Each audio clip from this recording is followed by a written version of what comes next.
On top of being one of Shonen's greatest tournament arcs, Yu Yu Hakusho's Dark Tournament houses some extremely capable fighters. From Hiei's Black Dragon destroying the tournament arena, Yusuke's body containing a small sun worth of energy, and Toguro unaliving tournament spectators by simply existing, Gojo is going to have a tough time when being thrown into the tournament as a participant. Given Gojo's immense power and the multiple statement that he has to fight alone due to the lack of ability on the side of his friends and students, Gojo will enter the tournament as a solo team against the rest of them. You can use your own imagination on how Gojo got here, but any rules for losing the tournament as previously established will also apply to Gojo here. Most of the Dark Tournament came down to one-on-one elimination rounds anyway, which both works in Gojo's best interest and makes my job even easier when having to plan these matches out. Obviously, if I find it in character for Gojo or other characters to want to change the rules, then they are able to do that as per the actual tournament rules. Lastly, all characters will have access to their full ability kit, barring any resistances of course.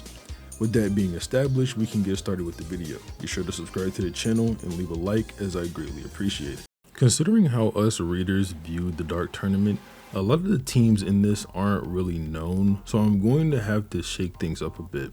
I'm going to put Gojo on the same path that Team Yusuke was on in the tournament, and then have him fight Teams Yusuke and Toguro as sort of final bosses if he can actually make it that far.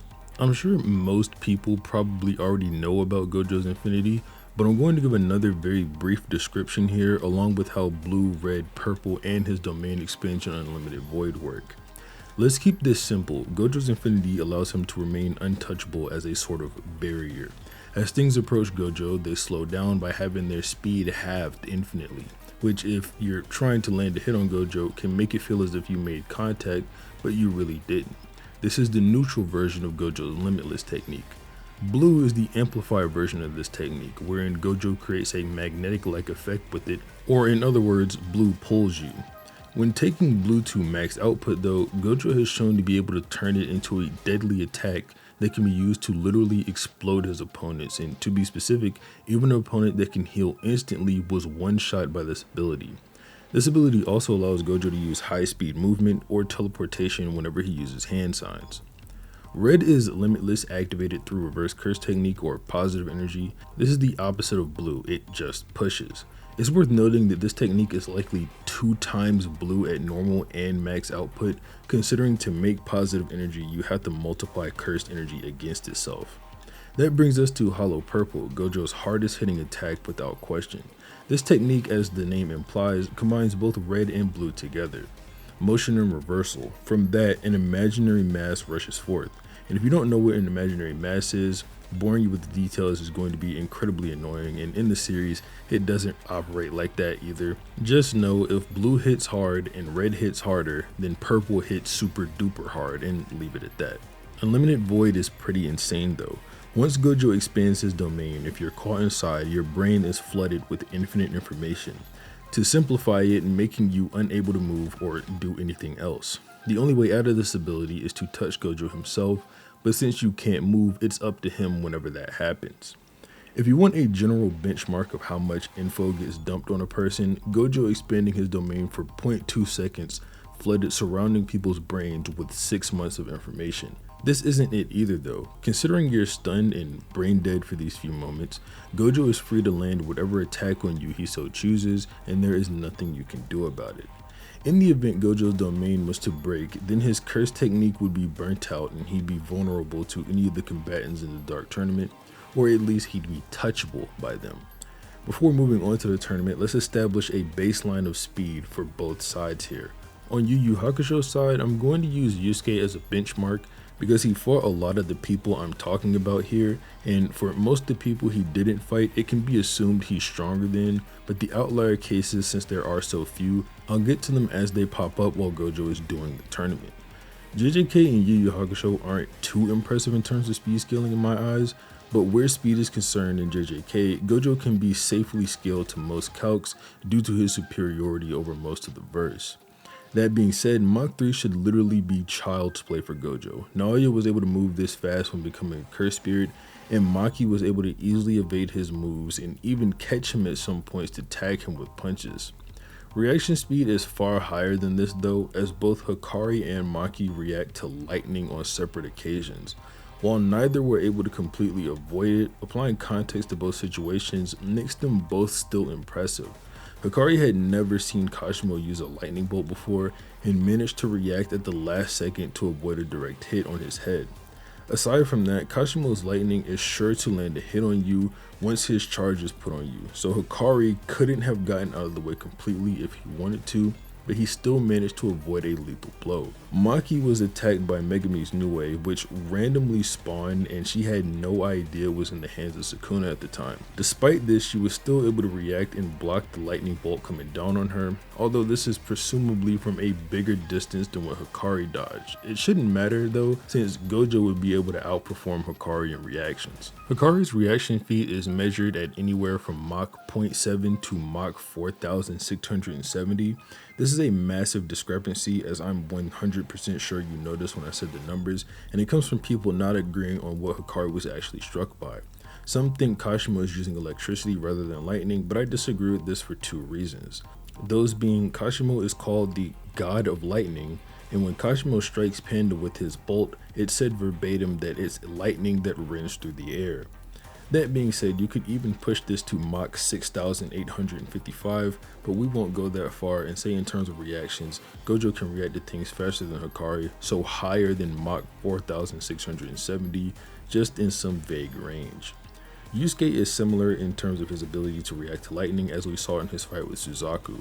However, unfortunately, this speed is not consistent for the verse at all. I did a full video on how strong Yusuke is, you can check that out if you want to, but in it I conclude Yusuke's lightning timer reactions are inconsistent because of him getting beaten up by Toguro at 20% and then blitzed by him at 60%. When Toguro claimed it would take him 3 minutes to destroy the entire building they were in, which looked to be a standard parking garage type building. And someone with Toguro's destructive capacity, speed, and attack potency, if he was really zipping around at lightning speed, would drop the building much quicker than 3 minutes.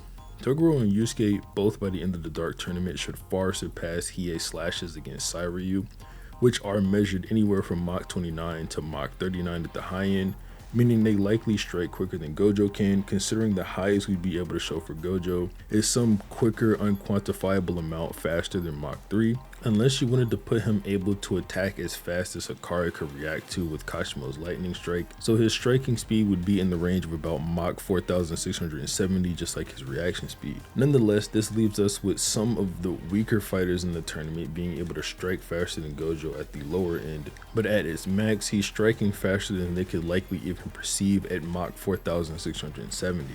This being said, since we're putting both Team Yusuke and Toguro at the end as final bosses for Gojo, we're going to be taking them at their tournament strongest, since they don't get a chance to fight and improve in this timeline. All the other teams will be as they were in the original story, so we can get started with Gojo versus Team Rokuyukai. Gojo's best bet in a situation like this would be to propose a 1-on-5 and use his domain expansion once they all close in on him, but given the lack of general teamwork this team seems to have, I highly doubt they'd agree to this rule.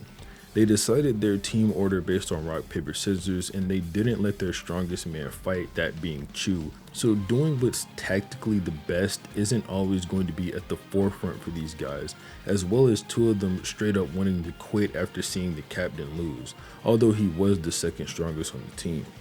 That being said, this is probably going to go down in a series of one-on-one fights. Gojo could move his opponents around with blue to keep them out of bounds, and the only ones who he should even have a little bit of trouble with in this speed department are Chu and Zero, considering their fights with Hiei and Yusuke, which should obviously scale them to the Mach 29 calc I mentioned earlier. Now, like I said, if you think Gojo can strike as fast as Hikari can react, this would be absolutely nothing, but regardless of that, Gojo should have no problem with reacting to them, and since blue is just gravity altering, it should be able to keep them out of bounds, if Gojo so chooses, or if he can get them in a teleporting circle he could send them away. Same goes for if he happens to just teleport them away with himself. So this round goes to Gojo pretty easy. Next is Gojo versus Team Ichigaki. These people literally fight as a team, so the plan for Gojo's domain expansion should work pretty easily here. None of these guys have a way to bypass Gojo's infinity, and using domain would be fine here considering his burnt out curse technique would be easily refilled by the next time he has to fight. No one would know what happened considering you can't see what happens inside of the barrier, but basic thinking skills is that these guys went into this black bubble perfectly fine and then they couldn't move anymore, and that's if Gojo didn't decide to use hollow purple on them to destroy their bodies or anything. So it would at least make it to where the smarter teams wouldn't want to engage Gojo in a team fight so as to remove domain as an option for him. I know they don't know about curse technique burnout, but Gojo most certainly does, and I don't think he'd use his domain on one person knowing he definitely has more people to fight afterwards. And his curse technique will be burnt out and thus he'll be vulnerable to their attacks, blah blah blah. We do know that Gojo can replenish a burnt out curse technique as shown in the Sukuna fight, but we do also know that he can only do this a total of 5 times. The next team up is the Shadow Channelers, and since they prefer one-on-one elimination, that's what we'll go with here. Gamma is their first fighter and he's completely useless in this fight. His body arc won't work on Gojo because he doesn't have the means to touch him. Toya will similarly be dealt with easily. The only reason she was able to make any progress on Kurama is because of what Gamma had done, and even then, she still got beaten. And this is on top of not being able to bypass infinity. Bakugan seems to be even weaker than Toya, but I can't really tell, and he has no feats anyway, he just gets dealt with by Yusuke easily. Jin would be a hard to lock down fighter for most people, but Gojo can also fly just like him, and he can use blue spheres to control the environment and limit Jin's flight. Another win for Gojo, and pretty easily at that. I hate to keep repeating this, but Jin also doesn't have a way to bypass infinity. Risho, similar to other people here, has no real feats to judge him by, and then he just gets one shot by Kuwabara, so I'm giving this to Gojo as well. Now we move on to Team Uraotogi. Evil Kentaro is another jobber, no statements and no feats, just another guy that got murked by Hiei. Poison Beach Boy is pretty good though with his adaptability, but as shown, if you can hit him hard enough, you can get him out of the way even despite his adaptation. Reverse Urashima seemed to only get a bit of an upper hand on Kurama because of him tricking him, which wouldn't work on Gojo due to intent sensing, and even if he did trick Gojo, it's not like he has a way to hit him, so it's really that simple that he'd just get dealt with. Shishi Wakamaru is the first person in this tournament to possess something that could potentially make Gojo lose the tournament with his cloak.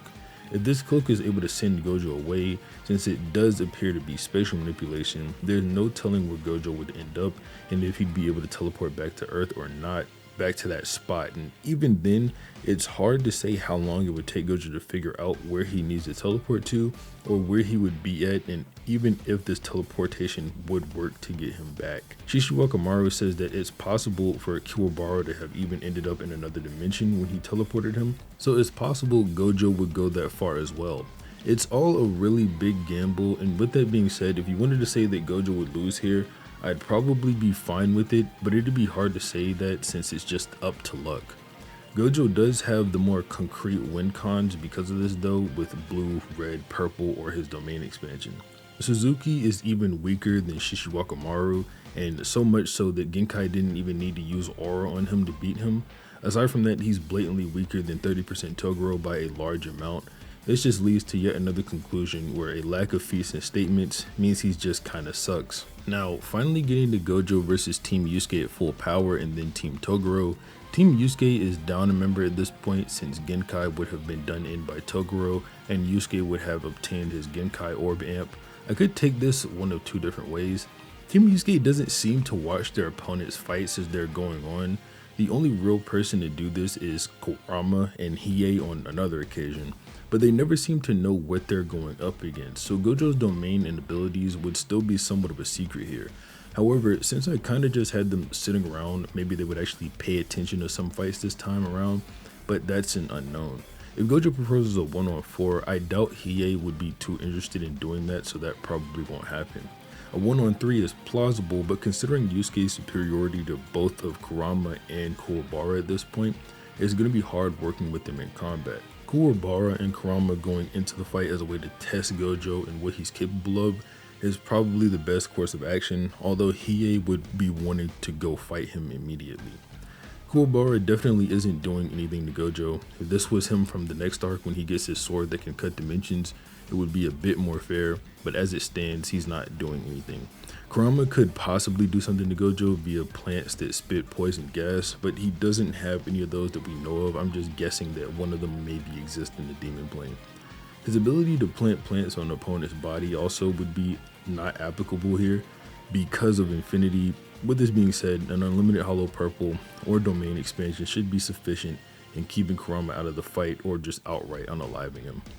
Next would undoubtedly be Hiei, and without a way to actually harm Gojo, he's also going to just be dealt with. Yusuke is next, and if he truly has above star level durability as I outlined in my other video, then Gojo has no way to hurt him without using his unlimited void. This might not be much of a problem though. Given how Toguro will be the final match, there should be a break before that starts like what occurred in the main series, and if that's the case, Gojo can use his domain without concern because his technique would burn out, but the burnout would be over within a day, and even if it did immediately begin the next match, Gojo could just replenish his burnt out curse technique. Since he'd only have done it once, there would be no drawbacks. I'd imagine when Toguro sees that Yusuke has been defeated, he want to fight Gojo more than anything, and with that he might even murk the rest of his team like how he did his brother in the original story just to fight Gojo alone.